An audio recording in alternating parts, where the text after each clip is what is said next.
get myself in trouble. Found out yesterday that my niece is watching my lectures, and here I insult my Chicago relatives all the time. I insulted them yesterday, so she calls me on the phone. Whoops. So I need to protect myself and leave those guys alone. She just came back from Switzerland. Really kind of interesting. She came back from Switzerland and she was saying, you know, the food's better in Switzerland.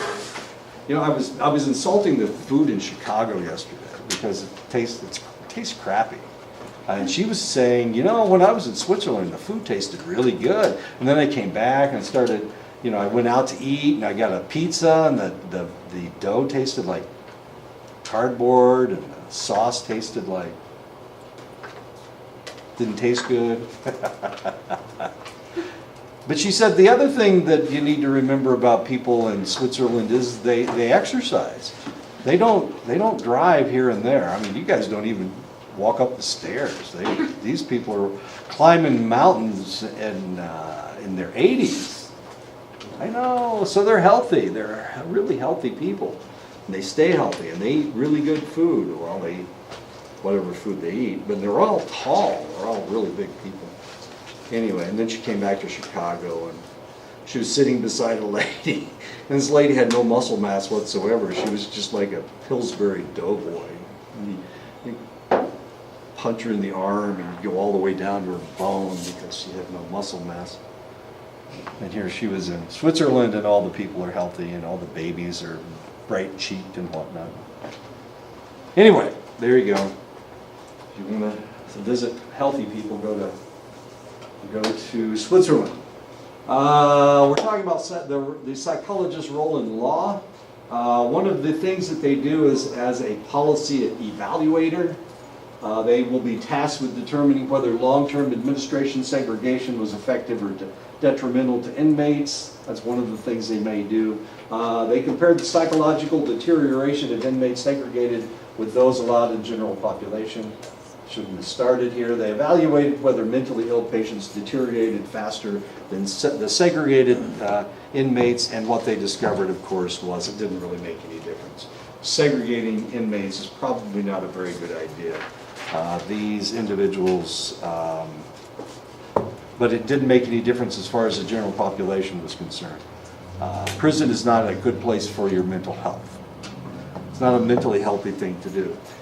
The ethics of policy evaluator is the same as that of an expert witness. They must adhere to the principles of the scientific process. There will be pressures to bend the results to interpret the results in favor of the employer or source of payment. And of course, you've got to watch for this. You can't do that. You need to make an evaluation that is fair to both sides. That's actually what you're supposed to do. A forensic evaluator in litigation is a psychologist secured to evaluate individuals in civil and criminal cases to evaluate the competence of a defendant. Is this guy sane enough to stand trial? The mental state of the defendant at the time of the incident. Were they insane at that point? And then they were lucid later on, and they were lucid before, but during the crime, of course, they were, some trigger had gone off in their brain, and they were not of right mind. The degree of emotional or brain damage suffered by a victim. So if someone was beaten by a perpetrator, how much damage was actually done? Is there, and of course it doesn't have to be physical damage, it can be emotional damage. And usually that has to do with compensation. The effects on a child of alternative custody arrangements after a divorce. Divorce, of course, is very, very hard on children, but it's also if we are moving the kid back and forth between two households, sometimes the child can get confused and it can cause a lot of interesting problems. So that's another thing that a forensic evaluator might do. The risk of future violent or criminal behavior in a select individual, and as I told you, when I was working on my PhD, one of the things that I did was I contracted with an individual And that was his job, was to decide whether someone in prison should be released from prison, whether they would be violent in the future. Of course, normally what happens is usually has to do with parole. Can they be paroled early? You can only hold them for so long, even if they're extremely violent, and even if you know that something negative is going to happen. If you release them, you can only hold them for a select amount of time. So you have to determine if they will do the same thing again. This is a really kind of an interesting problem when you're dealing with a pedophile, or you're dealing with some form of a child molester or a rapist. You know that the guy's going to do it again, so what do you do? And what can you do? You have to release them whenever their term is up, whatever they have been assigned by the judge. You have to release them. You don't have much of a choice. But of course, usually this has to do with parole. The prospects of a convicted defendant's rehabilitation in prison or on probation. Is it possible that this individual will be okay? Two different ways that mental health professionals become involved in litigation as a forensic evaluator. They're either court-appointed or they're hired by one of the parties involved in the litigation, either the defense, the prosecution, or the plaintiff. Forensic mental health examination cannot take place unless it is approved by the court. And of course, that is something that you would have to do. No area of psychology is as regulated as that of a forensic evaluator. They must comply not only with the APA ethical codes, but also with the specialty guidelines established for forensic psychologists. They didn't actually establish this until 2012. And then the guidelines for child custody evaluations in family law proceedings, and that's 2010. Something just happened in Albuquerque. A toddler died? Was the toddler shot? Is that what happened? Did anybody listen to the news last night? A toddler was killed in Albuquerque. I didn't listen to the news because they kept saying that it sounded like the police shot the kid. But there was some kind of altercation taking place and the kid was shot. Anyway, nothing sadder than that. Children are very fragile, and we need to protect them as much as we possibly can. So of course you wouldn't want to, well, what happened with that guy in Atlanta, Georgia? He stole his son, he took him out to Santa Fe, and they were trying to exorcise the demons out of this kid, and they killed him. I know, as tragic as that may be. And then they found the other 11 kids, and they were training them to be school shooters. What a wonderful thing to do with your children. Children are very delicate, and we need to protect them as much as we possibly can.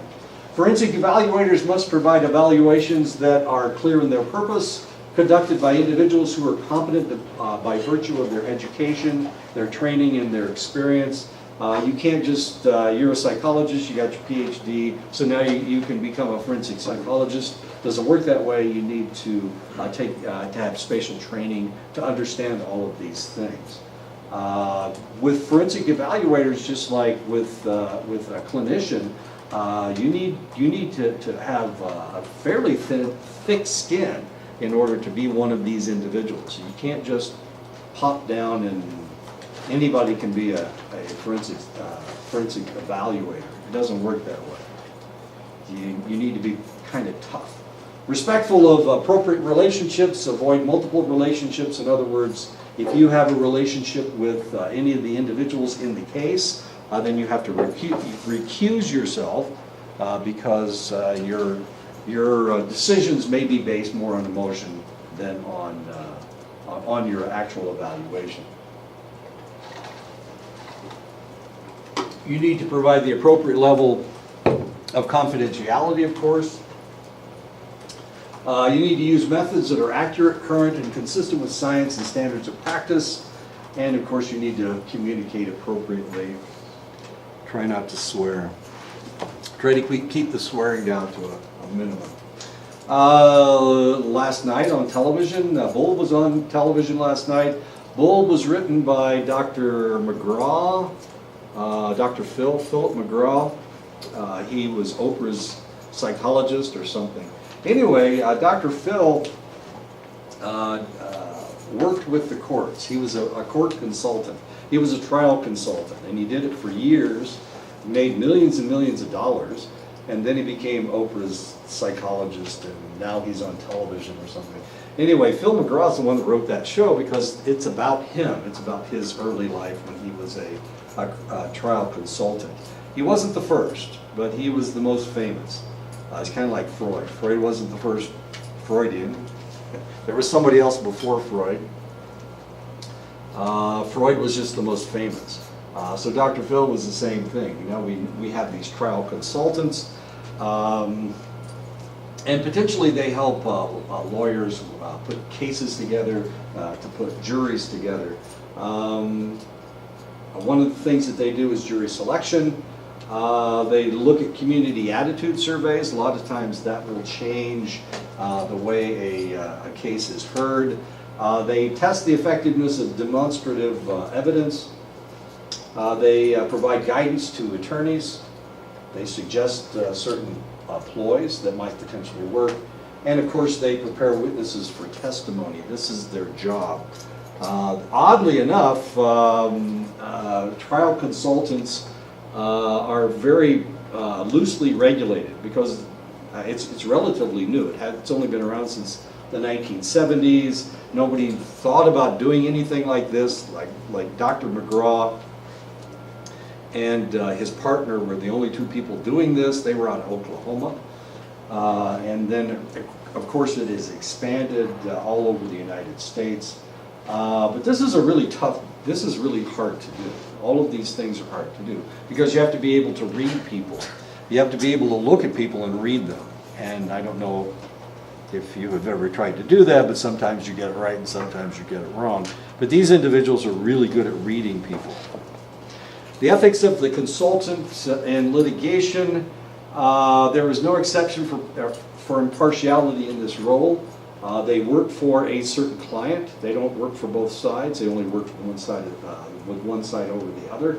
Psychologists as trial consultants subscribe to the ethical code of attorneys, not of, well, actually they also have to be ethical as far as the APA is concerned, but they also have to have the ethics of the American Bar Association. So that's it. They're kind of not psychologists anymore. They're more lawyers than they are psychologists. But none of them have law degrees. Well, most of them don't have law degrees. This is a really tough gig. It's really hard to do, to be able to read people like that. All right. I know I'm behind. This is chapter 2. Okay. I know I'm behind. I should have done this one last week. I'll catch up. We'll see. What are we talking about here? Issues, structures, and players in the legal system. There are two basic systems used in jurisprudence: the adversarial system, and the inquisitorial system. The adversarial system is the system that we use in the United States. It's also the system that is used in England, and of course that's where we got our criminal justice system. Throughout the rest of Europe, they use the inquisitorial system, so it's completely different. In the adversarial system, it pits the defense against the prosecution. The judge or the jury listen to both arguments and decide which is the most truthful. And of course, that's what Rudy Giuliani is talking about as far as Donald Trump is concerned. He says truth is not truth. In reality, he is right, because truth has to do with how good your lawyer is. So if you have a good lawyer, if you have the best lawyer, then potentially it doesn't really matter what justice is or what truth is. If you have the best lawyer, you're going to win, because that's all they're listening to. They're listening to how well you argue. In the Paul Manafort case, if you remember, I don't know if you understand what was going on, but he had 18 counts against him. He was only indicted on, he was only convicted on 8 of those counts, 10 of the counts were thrown out, had to be thrown out. And the reason they had to be thrown out is because there was one juror that they couldn't convince. She agreed on the 8 of convicting him on the 8 counts, but not on the other 10. And she claimed she was a Trump supporter, and that she was sure that Paul Manafort, that anybody that had anything to do with Donald Trump would do that kind of thing. But of course, the whole tax evasion thing, where he didn't pay taxes on $60 million, it's really kind of hard to say, nah, he probably did it. No, he didn't actually pay taxes, so it was really hard would have been hard for her to say that. But in the case of an adversarial system that we have in the United States, it all has to do with how good your lawyer is. And if you've got a good lawyer, then you might potentially win despite the fact that you're guilty. That's just the way it works. So it's between you and it's between the good guys and the good guys. It's lawyers versus lawyers. And that's how it's decided. Now that doesn't seem like a very good system if you think about it. It's the guy with the most money is the one that wins. Does that make any sense? The guy that can hire the best lawyer, he's going to win? Does that make any sense? And he will never admit he doesn't have to admit his guilt, despite the fact that he's guilty, if you've got the best lawyer. Does that make sense? Does it? Shouldn't there be justice someplace? Truth? And Rudy Giuliani just said truth isn't truth. And he's right. It's who argues the point, and whether you believe that person. Whether you like the lawyer or not. We all love Mayor Rudy because he was the mayor of New York and during 9/11, and so everybody loves Rudy Giuliani. So should he win? Should his client always win because we love him? Well, that's the way the adversarial system works. The inquisitorial system is different. In the inquisitorial system, the judge does most of the talking. The lawyers just sit there and answer questions, and the judge asks the question. If you've ever watched an American trial, the judge usually keeps his mouth shut, and he lets the lawyers argue back and forth. He lets the lawyers question all of the witnesses. You never hear a judge in the United States question a witness. But in the inquisitorial system, he's the one that does all the questioning. So there will be, sometimes there's 3 judges in the inquisitorial system. Sometimes there's 2 judges and they have to make a decision. Sometimes there's only 1 judge. But there are lawyers, and they're actually there to answer for their clients. And that's the reason they're there. So that actually seems like a better system, doesn't it? The inquisitorial system. They're actually looking for truth, they're actually looking for justice. Right? No? I don't know. So when you have a jury trial, and we're going to have all kinds of jury trials in the future, remember we've got that guy that murdered that little 10-year-old girl, raped and murdered that little 10-year-old girl. Then they started dismembering her and burning her body. That trial is going to go, we're going to have that trial. There's 3 defendants in that. The mother who allowed it to happen, the guy that actually did it, and then his cousin or his aunt or somebody. Anyway, she was part of the whole mess too. So we're going to hear that trial. And there will be a jury, and there will be a judge, and there will be a defense attorney, and there will be a prosecuting attorney, and we'll see if that works out, if everybody gets what they deserve. Which is what? What do they deserve? Life sentences, not the death. You don't want to give them the death penalty? Death penalty, both. I don't know. Does New Mexico have the death penalty? Do they execute people? I don't think so either. Doesn't seem to me. Well, we'll see what happens. I keep saying that, don't I? We'll see what happens. But like we have any control over any of this. The adversarial system is used in the United States, of course. The criticism is it's a competitive atmosphere that can distort the truth. And that's what Rudy Giuliani was talking about. The truth is not the truth. And he's right. The truth is not the truth. The truth is whatever people want to believe. Now remember, Donald Trump has 54 million followers on his Twitter feed thing. So there's 54 million people that believe everything that he says. Well, that may not be true. Maybe there's only 53 million that actually believe what he says. And there's 1 million that are laughing every time he tweets something. Anyway, so we've got, the criticism is that sometimes you can distort the truth. The benefits, the adversarial system have been shown to lead at less, to lead to less biased decisions that were more likely to be seen as fair by the parties in dispute. So both sides, at least both sides, have a chance. In the inquisitorial system, if the judge doesn't like you, you're SOL, and you're going to get convicted. And there's no ifs, ands, or buts about it. If the judges don't like you, you're out of luck, right? But in this system, the judge actually doesn't, and sometimes he doesn't have any say in what happens. If the jurors decide that you're not guilty, then the judge can't go, nope, he's guilty, I'm sorry, you guys, this must be a mistrial because you got the wrong answer. The judge can't do that. So it's all up to the jury, your 12 peers that are sitting in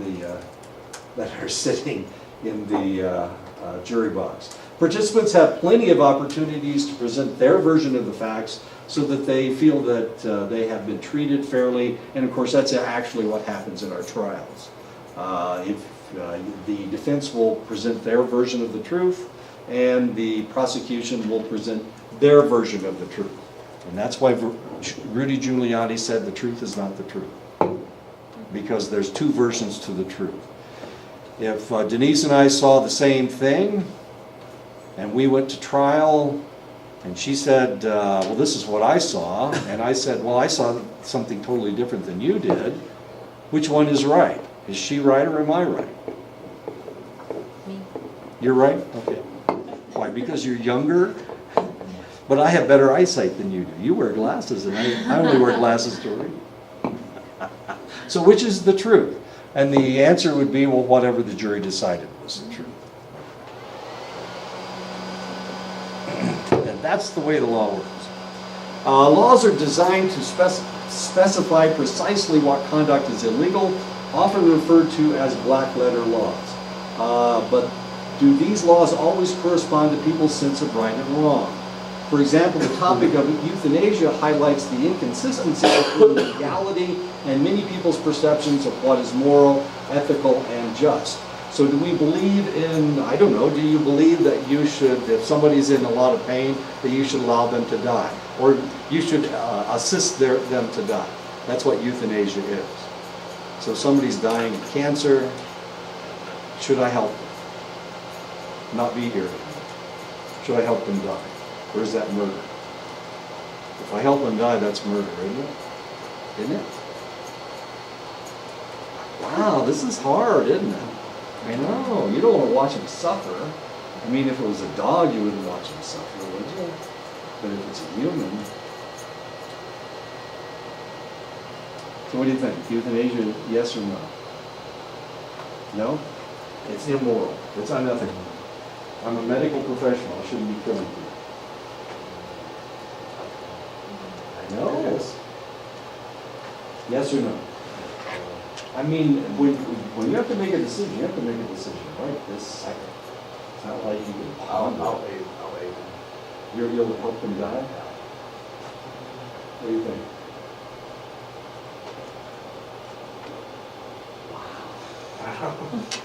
Oh, it's so hard. I think it depends on the situation, and it depends on if it's the choice of that person. Ah. If they have that.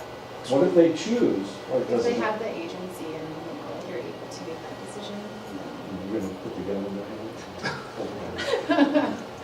Like in, what was that movie about the guy down under? Where he gave the guy the gun and he said, well, don't waste that bullet on me. Your back is broken, you shoot yourself. I can't. Quickly Down Under, that's what it was. Great movie, have you ever seen it? The guy shoots himself. Why? What do you think? Euthanasia. Yes or no? Help them or not, don't help them? Help them or don't help them. Don't help them. It's unethical. It's immoral. We're not allowed to kill people. It's against the seventh commandment. I don't know. Is it the first commandment? Thou shalt not kill. Professionally, I would take him somewhere to get counseling, so I wouldn't. But if it's like my dog or horse, then yeah. But if it's like my husband or family members, no. What if it's your ex-husband? Get my truck. Yeah, run over a couple times. What do you think, Tyrone? I feel like my eyes and so closed. See, this is a rough question, My isn't it? contact lose, so like family random over. I know. And so we can move this whole debate into abortion. Is that legalized murder? And some people think it is, and some people think it's not, but it's the law of the land. And this is what Brett Kavanaugh, this is part of the whole Kavanaugh controversy, because Kavanaugh has said that it's a black letter law, that it's written in stone. The Supreme Court has made its decision, and there is precedent, and it's been there since 1972. With the conservative people in the United States want to do away with Roe versus Wade. They want to outlaw abortion in the United States. I know. This is so hard. It's not fair. What is this? Go away. Go away. I'm not going to join your cloud. My goodness gracious. Okay.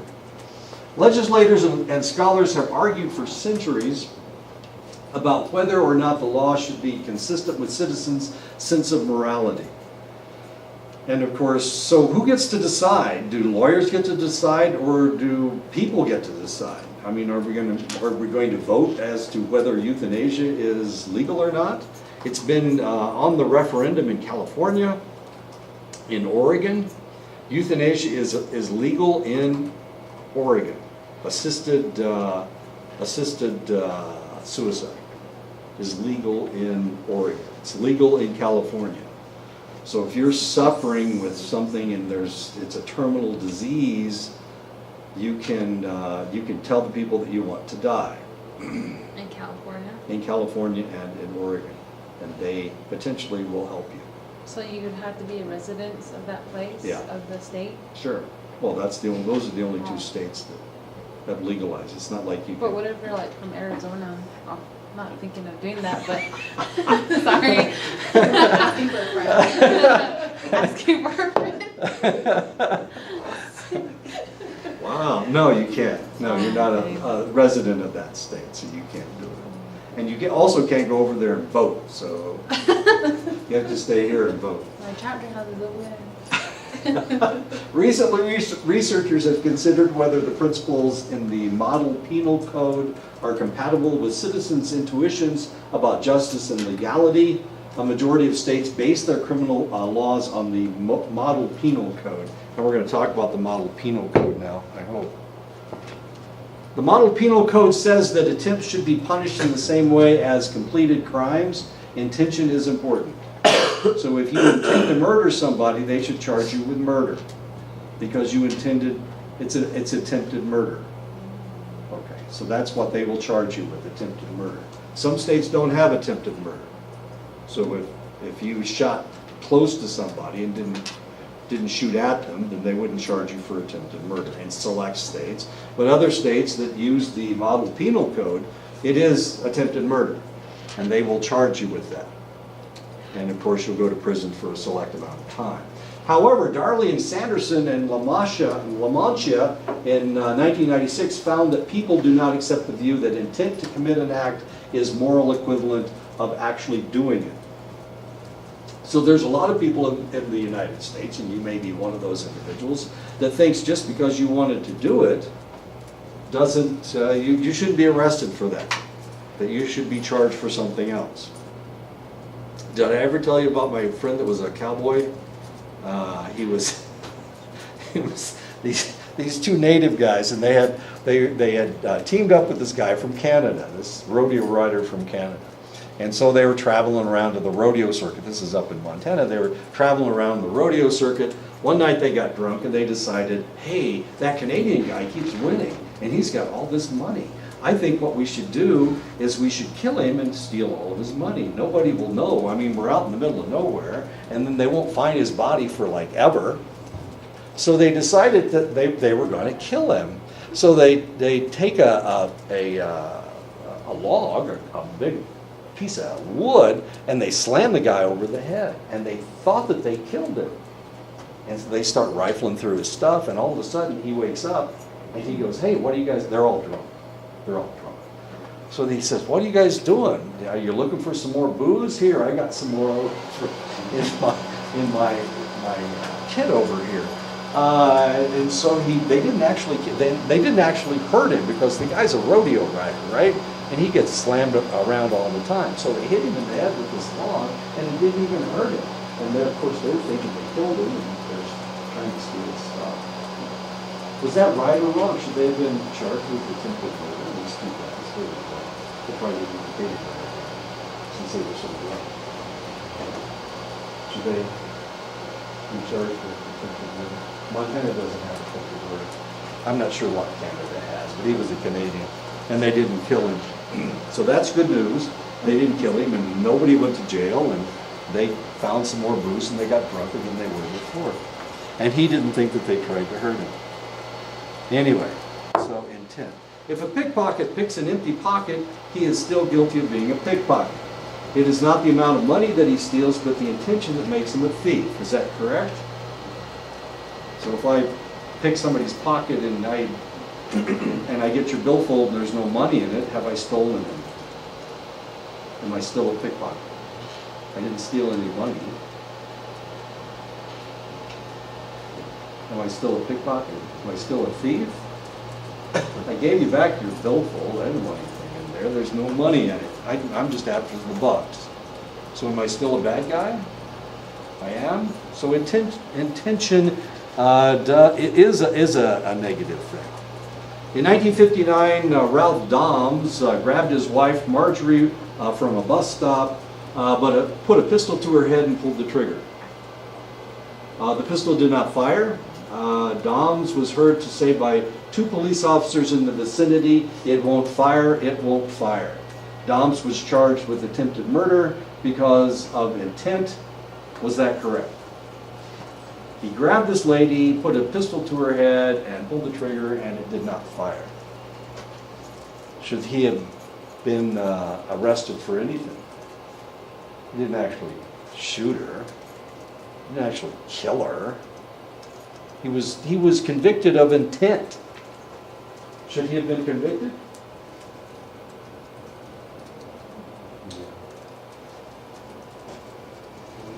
Oh yeah? Definitely. You mean you can't play and stick a gun in somebody's head and yes, yes? You guys are mean. Okay. What do you think, Tyrone? Yep. Okay. This is from a famous movie, The Man with the Golden Gun. He does pull the trigger and there wasn't anything inside. What were they talking about? Oh, that's how one of the ways they tortured John McCain. They would, they put a gun to his head. They would make him write, he wouldn't admit that he was a war criminal. And so they'd have him not sign this thing, and then they'd go, okay, then we're going to execute you. And they would sit him up in bed, and they'd put the gun to his head, and then they'd pull the trigger, and it would click. It wouldn't fire. And they did this like every morning for an extended length of time. Pretty soon, he got used to it, having this gun put to his head and clicking. So what they did was, one morning, they dry fired the gun a couple times, and they stuck it to his head.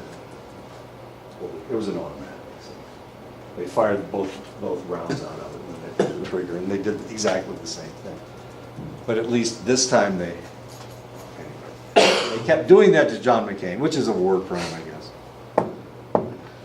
They never went to jail for it. The concept of intention deals with the attribution theory. Attribution is the action of regarding something as being caused by a person or a thing. Attribution can be understood along 3 dimensions: internality, stability, and globally. So we're going to talk about the attribution theory. Internally, whether we explain the cause of an event as due to something internal, to a person, or to something that exists in the environment. So the individual did it because they're evil, and that's the internality part of it. What is this? This little girl is crazy. I better stay away from her before she steps on me. I don't get it. That's not funny at all. That's Little Red Riding Hood. Stability, whether we see the cause of a behavior as enduring or temporary. So sometimes, well, like speeding or driving erratically. Why are you driving erratically? Why are you speeding so fast? Why are you going 100 miles an hour down the interstate? Why are you doing that? Well, maybe you're late for something. Maybe your wife is sick and she's in the back seat and you're trying to get her to the hospital, right? Is this an enduring situation, or is it just temporary? That's the question that you have to ask yourself.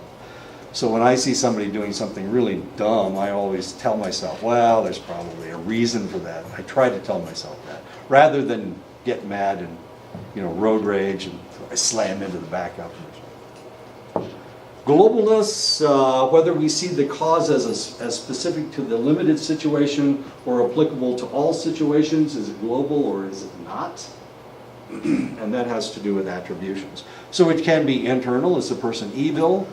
Or is the person not evil? Is it situational? Or is it, will this happen every time this situation comes up? What was I reading this weekend? Oh, I was reading Crazy Rich Asians. Crazy Rich Asians. I was reading the book. And the question was, and this actually came up in the book, because the question was, these people are very greedy people. Is this a continuous process? Are they ever nice to people? And if they're nice to people, are they just being nice to people because they're trying to get money from them? This was really kind of one of the questions that kept coming up. The other question that kept coming up was, they're going to inherit money from their grandmother, their grandfather, from their father, from their mother. They're going to inherit money from these individuals. How do they feel about these individuals? Do they want them to die? And the answer was, in most of the cases, they couldn't wait until this person died so that they could get the money. They were after the bucks. So greed was global as far as this group of individuals were concerned. And of course, somebody came in from outside. They weren't wealthy. So they assumed, these individuals assumed, that the only reason this person was there was because they were after the money, because that was the driving force in their lives, was not only accumulating money, but buying things and showing off to your friends. This was the most important thing in the world. Does all that make sense? Mm-hmm. So a lot of times this is the main attribute of wealthy people, is greed and accumulation of more money. And the reality is, the reason I'm here is because of the money.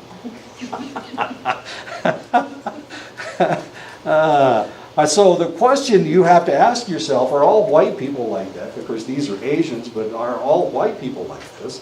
Are all white people dangerous, just like all the shooters? Geez, they just keep cropping up. Who are these people? Why are they shooting everybody? Are all white people that vicious? That's a question you have to ask yourself. Is it global? Are all white people the same?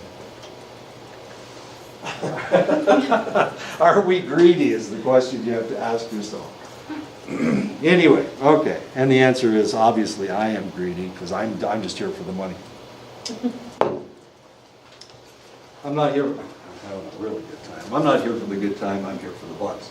An individual who makes internal, stable, global attributions about an act of misconduct will see an offender as more culpable and more deserving of punishment than a person who offers external, unstable, specific explanations for the same act. So can we assume that all black males are dangerous? I mean, they keep shooting them. so they must be dangerous. If the cops think they're dangerous, shouldn't we think they're dangerous? Are we afraid of black people, especially black males? Aren't they dangerous? The cops think they are. If I'm wealthy, I think everybody's after my money, because I'm after money, so everybody else must be after money. So I don't have any friends. This is what happened to my aunt. She had all those millions and millions of dollars, and then she lost all of her relatives. She wouldn't let anybody get close to her because she was afraid they were just doing it for her money.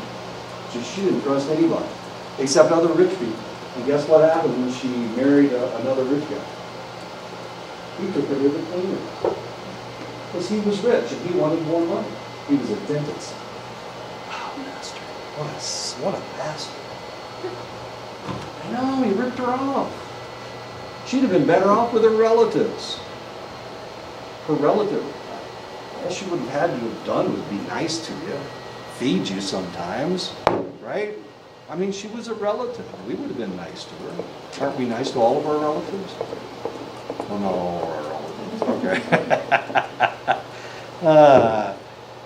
But she left. I mean, she lived in Chicago. She lived in an apartment. Nobody ever visited her. Then she moved out to San Diego, and then she married that dentist. And when she moved back, she moved into a big house, and she had a gate around it, and you couldn't get in. I mean, it was just goofy stuff. Anyway, when making inferences about what caused another person's behavior, especially behavior with negative consequences, we tend to attribute the cause to stable factors that are internal to the person. So this person is evil, this person is bad because they're evil. And it's a natural way that they are. As psychologists, we try to determine why somebody did something. And usually it goes back to their childhood, and this is the way that they were raised. They were raised to think this way. Or maybe they ran around with the wrong people when they were teenagers. And these people had this really odd idea of what sex was. So they became rapists or something. Are they really evil? Well, potentially they're not evil. They're not demons. They're not demon-possessed like that little boy from Atlanta. Potentially they're not demons. They just have some skewed ideas about things. And if we can get rid of that skewed idea, all of a sudden this person's not so bad. And this is one of the reasons why when somebody does something really horrible, their neighbors say, well, he was a really nice guy. He mowed my lawn for me. Sure. But was he evil? Well, he wasn't evil when he was mowing the lawn, I guess. He did that really nice, and he didn't cut down my tulips, didn't mow over my tulips, and he didn't run over my dog. So, was he evil? Well, not when he was mowing the lawn. When our own actions lead to negative outcomes, we are more likely to blame the external environment for the outcome. I did it because of this. I was speeding because I was trying to get to the hospital. One time, this just happened as I was going home for the summer. My grandson's last soccer game was that Saturday, and I was driving home on Saturday. And in order to get to the soccer game, I wanted to see a soccer game. I had to drive like 100 miles an hour. I know, I'm so evil. But I wanted to see a soccer game. And it wasn't fair that I hadn't seen any of the soccer games. I mean, I was here teaching and making all those thousands and tens of thousands of dollars and whatnot. But I really wanted to see the soccer game. So that's why I was driving so fast. So I was bad. I know I was bad. I was driving 100 miles an hour. But it had to do with an external situation. I wanted to see the soccer game. How important was this soccer game? Well, if I'd been stopped and they would have slowed me down and they would have written me a ticket and held me there for 30 minutes, I would have missed a soccer game. But as it was, I didn't pass any cops. I may have been evil for that moment, but there was an external reason for my evility, my evilness, right? And it was justified. How many people think I wasn't justified in driving so fast? Nobody. Everybody thinks I was justified. Good. Because I didn't want to miss his soccer game. And I didn't. And they got their butts handed to them. I mean, it was pretty bad. They got beat really, really bad. And he played okay. And but he didn't cry in this game. He's only like 5 years old, so.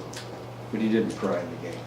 For the law to have any authority, it must be consistent with people's shared sense of morality. When consistency is lacking, citizens may feel alienation from authority and become less likely to comply with laws they perceive as illegitimate. And of course, this is what has happened in the black community, this is what has happened in the Hispanic community, and this is potentially what has happened in this community. Because the laws don't seem always fair. Not only that, but you guys have to follow federal law, and almost everybody else gets to follow state laws, and state laws are different from federal laws.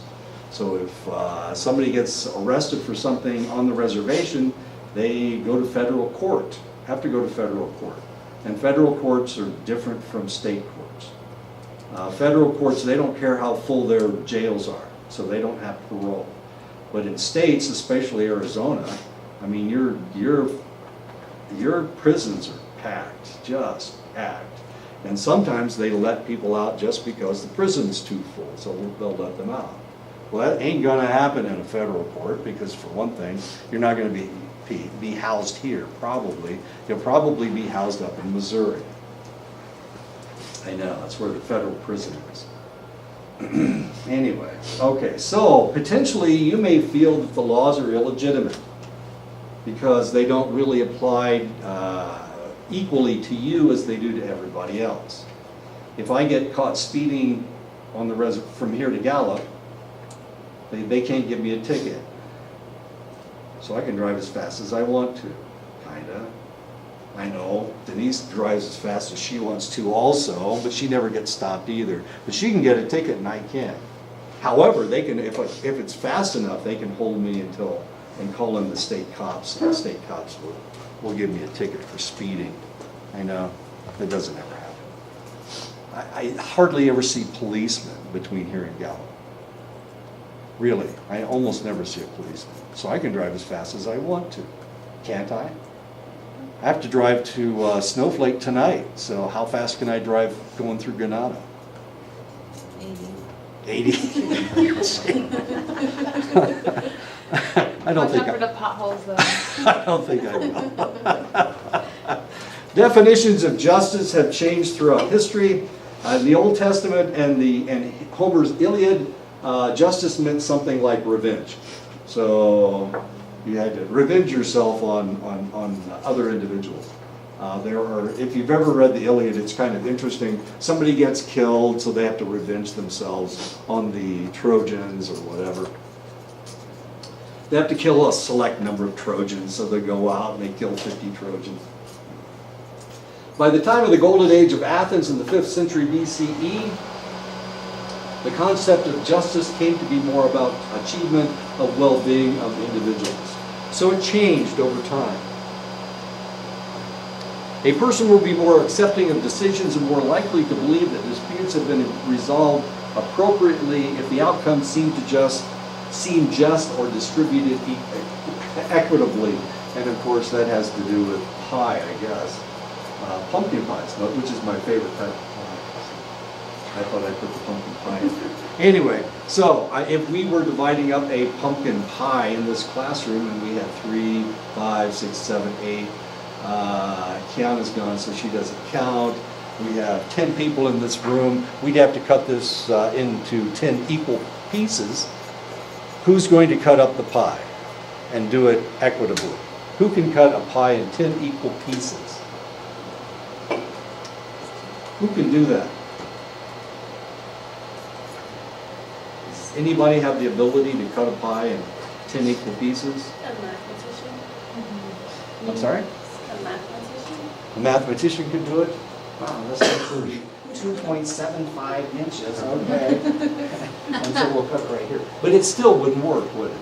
Because it's a circle and the circle's probably not an exact circle. So the probability of everybody getting the same size of pie is fairly remote, isn't it? Okay, so there is no equitability in justice. If individuals view the procedures of dispute resolution or decision-making as fair, then they will view the outcome as just, regardless of whether it favors them or not. So as long as you feel like it was a fair trial, then you're not going to mind going to jail. You're going to feel better about going to jail. As long as you weren't railroaded, as long as you got your day in court. And maybe your lawyer didn't do as good a job as the other lawyer.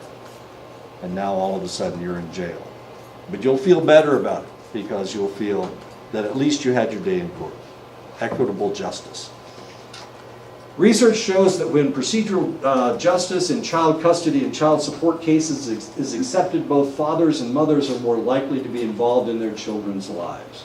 In other words, if they go to court and if the mother doesn't say, you can never see the child again, by golly, and I'll never let that happen, as long as that doesn't take place, then both parties are more likely to stay in the child's lives. This is what happened to me when I got my divorce from my wife. I had the kids, and since I had the kids and she was in Illinois, and we got a divorce, there was no custody battle. It didn't have anything to do with custody. Then she decided to come back to where I was, which was Lubbock, Texas at the time. I was stationed in Lubbock, Texas. And I let her see the kids anytime she wanted, which wasn't very often. It was only like on holidays. But because she always had boyfriends, and boyfriends don't like kids around. I don't know, I haven't figured that one out yet, but boyfriends don't like kids around. And I didn't have any girlfriends because I'm not very attractive. And I'm kind of boring. I'm real boring, okay? So I got to take care of the kids almost all the time. Eventually she wandered out of the kids' lives. She just wandered out. She was seeing them on Easter. She was seeing them on Christmas. She was sending them presents on their birthdays, except she always forgot my son's birthday. I know, that was so ugly. She was buying really expensive presents for my daughter, who was older, and she's also a girl, since she's a daughter.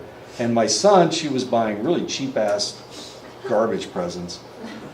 Even for Christmas, I mean, so and you know how kids are. They count their presents and they look at them. And I don't know if they can add and subtract how much money they cost, but they're looking at the anyway. And my son, it didn't really seem to bother him as long as he got a present. He was happy. And my daughter was getting, Barbie dream houses, and my son was getting a plastic squirt gun. These kinds of things. Not the big one, but this little tiny one that fits inside. It's like a Derringer squirt gun. But he's okay. But it's just killing me because here she is, just ignoring my son. And half the time and for my son's birthday, she would give my daughter a present and my son a present. And for my daughter's birthday, she just gave my daughter presents. And I was thinking, this isn't right. You're really going to mess this kid up. And so I started talking to her about it. And she said, no, I don't. It's one of those, yes, you do. No, you don't. Yes, I do. Anyway, so eventually she kind of just wandered out of the kids' lives. I said, if you can't treat them both the same, then I don't want you around anymore because you're going to mess the kids up. And so that's the way it worked with her. Now normally, of course, it's the other way around. The mother has custody of the child, so it's a little bit different.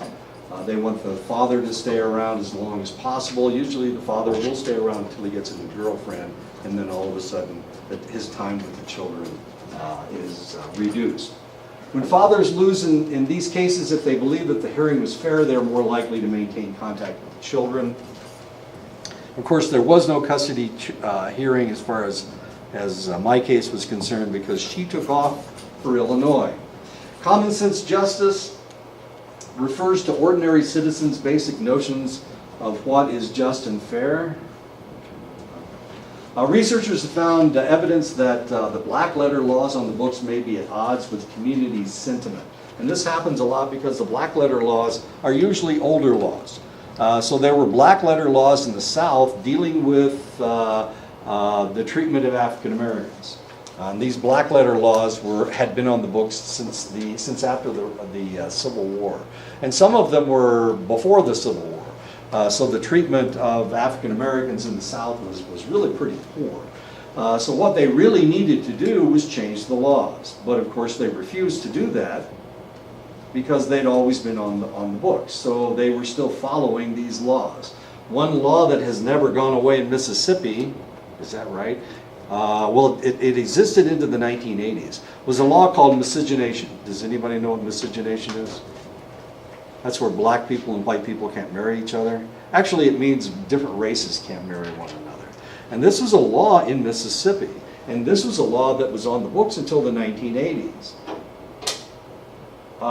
There was actually a movie about it that came out about 6 months ago about a couple in Virginia. And she was black and he was white. And they got married. They had to go to New York to get married. And then their marriage wasn't recognized in Virginia because of the miscegenation laws. So, you know, so are they married or are they not married, this black lady and this white man? Were they married or were they not married? Well, in Virginia they weren't, but in the North they were okay, but in the South they weren't okay. And actually the miscegenation laws in Mississippi lasted into the 1980s. Okay, so sometimes the black letter laws are different in different places, and community sentiments can be different. What's pornography? I mean, who can define what pornography is? I know, what is pornography? So is it just nudity? Is nudity pornography? If you go to California, they have nude beaches. Should those people be arrested for an indecent exposure? I mean,